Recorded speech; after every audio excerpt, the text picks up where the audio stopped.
Coucou à toi, c'est Lorraine. Je suis ravie de te retrouver aujourd'hui dans cette nouvelle présentation de tarot.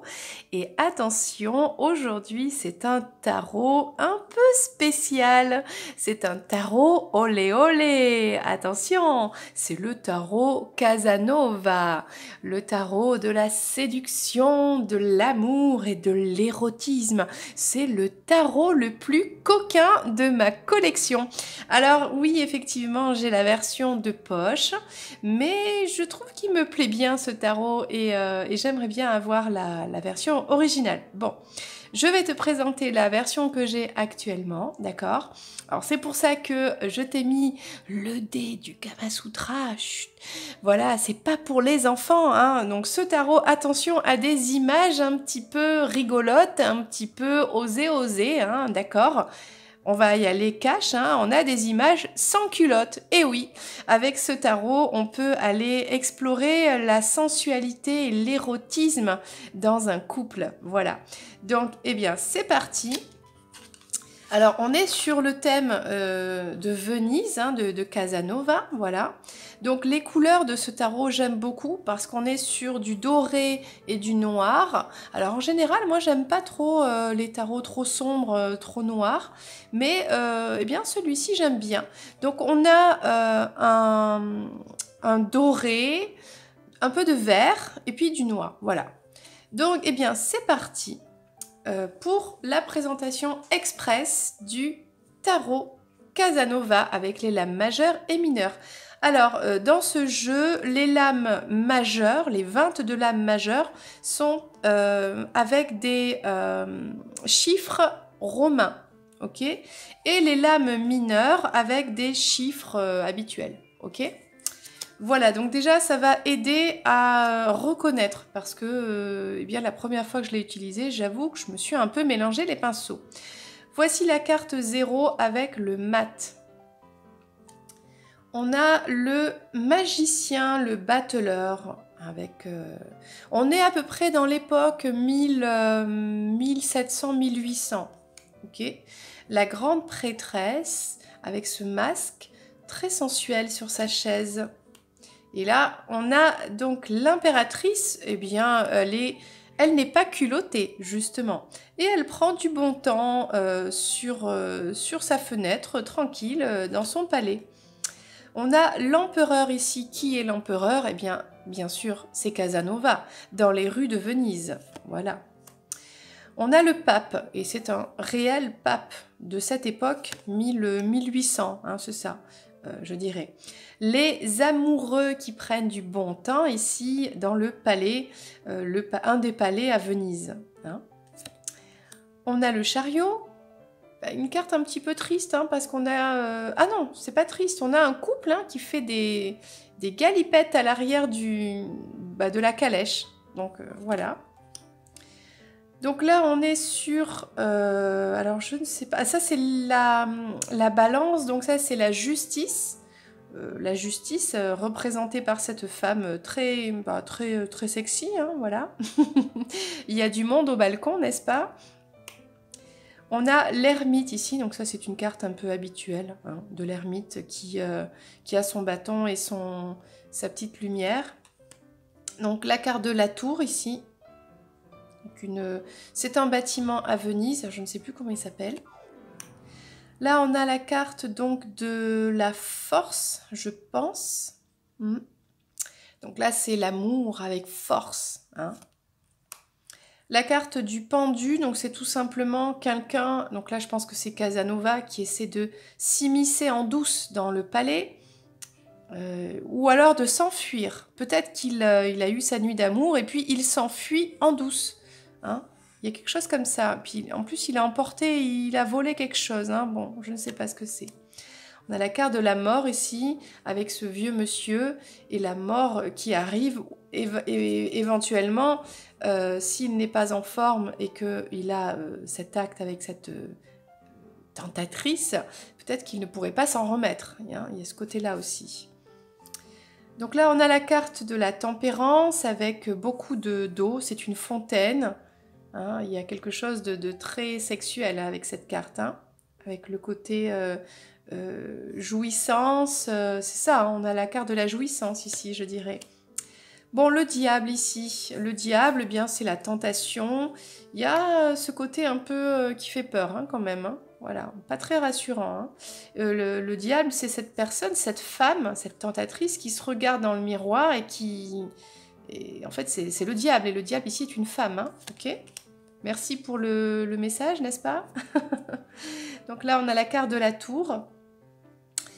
C'est là que je me rends compte que la tour, la maison Dieu, c'est celle-ci. Donc du coup, c'était quoi cette carte? Alors, j'ai confondu la carte numéro 10. Et oui, c'est pas la tour, ça. Ça, c'était la 10. C'est quoi déjà? C'est la roue. Il me semble que c'est la roue de la fortune. D'accord, donc c'était un bâtiment. Donc ça, c'était la roue. Et ça c'est la tour. Ok. Donc là, on a les étoiles. Donc les étoiles au-dessus du pont. Mince, je ne sais plus comment s'appelle ce pont à Venise. Le pont très célèbre là. Le pont des souhaits, hein, le pont des amoureux. On a la carte. Donc ça, c'est l'étoile. La lune. Magnifique lune. Le soleil couchant de Venise. La carte du jugement. Hein, le fait de... c'est ça, d'observer, de regarder hein, cette femme qui se dénude. Et la carte du monde pour la dernière carte majeure.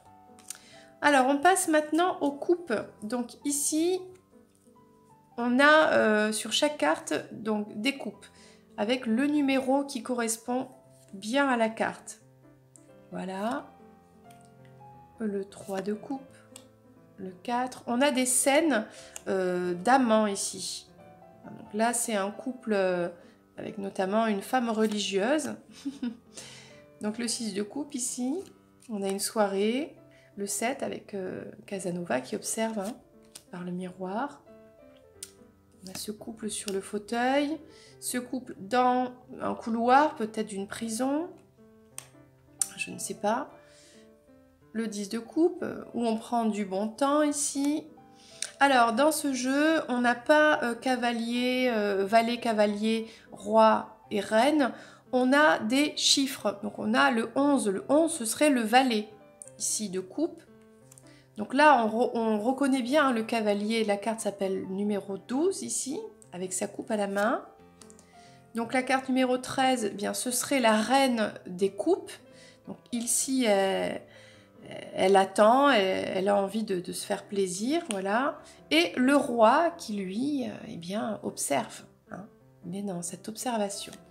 On passe maintenant aux épées, avec donc l'as, le 2, le 3, le 4. Donc ça, c'est Casanova dans sa prison, parce qu'il a été emprisonné plusieurs fois. Je crois qu'il s'est même échappé pour libertinage, hein, essentiellement. Et au fait, oui, c'est ça, ses extravagances, son côté rebelle et puis son côté, voilà, libertin. Donc le 5 d'épée ici, avec un couple hein, qui s'amuse bien. Le 6 avec la barque. Hein. Donc là, on retrouve la symbolique du Rider-Waite. Le 7 d'épée.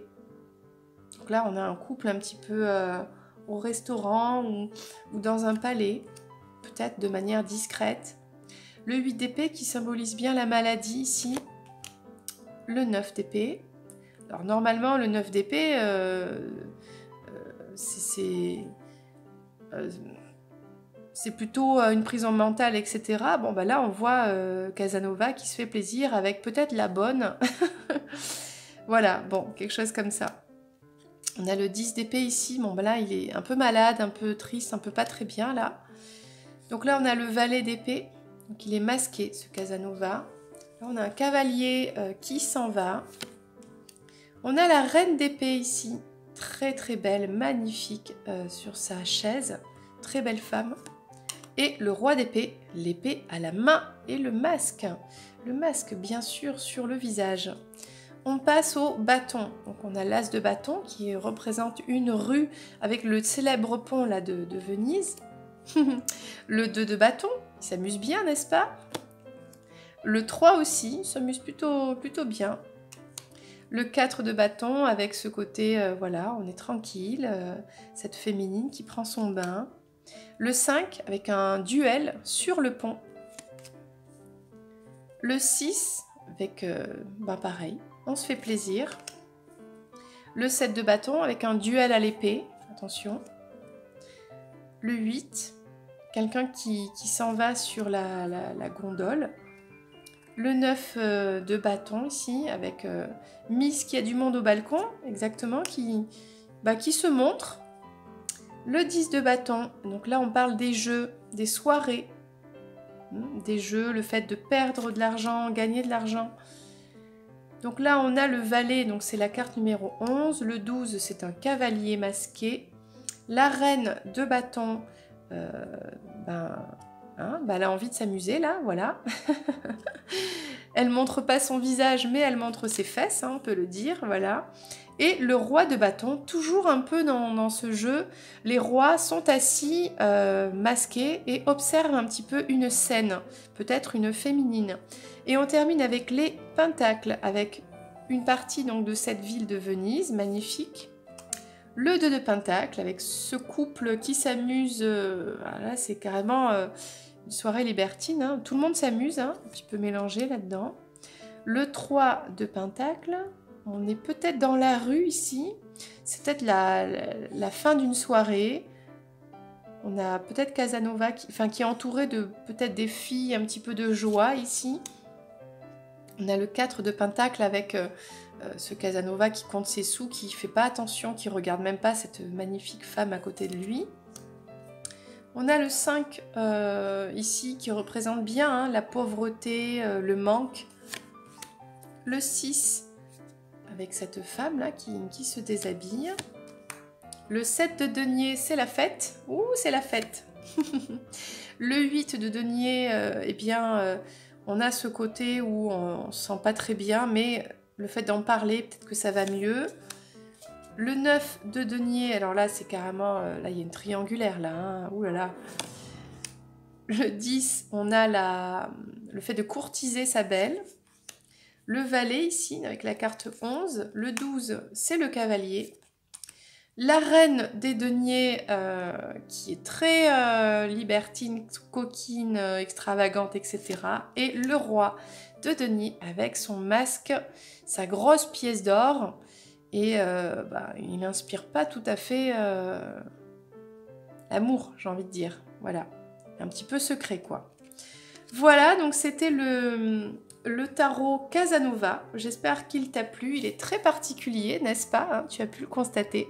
Voilà, n'hésite pas à le commenter. Et il y a de quoi dire, hein, on peut le prendre de manière tout à fait sérieuse, hein, comme je disais, pour aller étudier un couple un petit peu dans son côté érotique.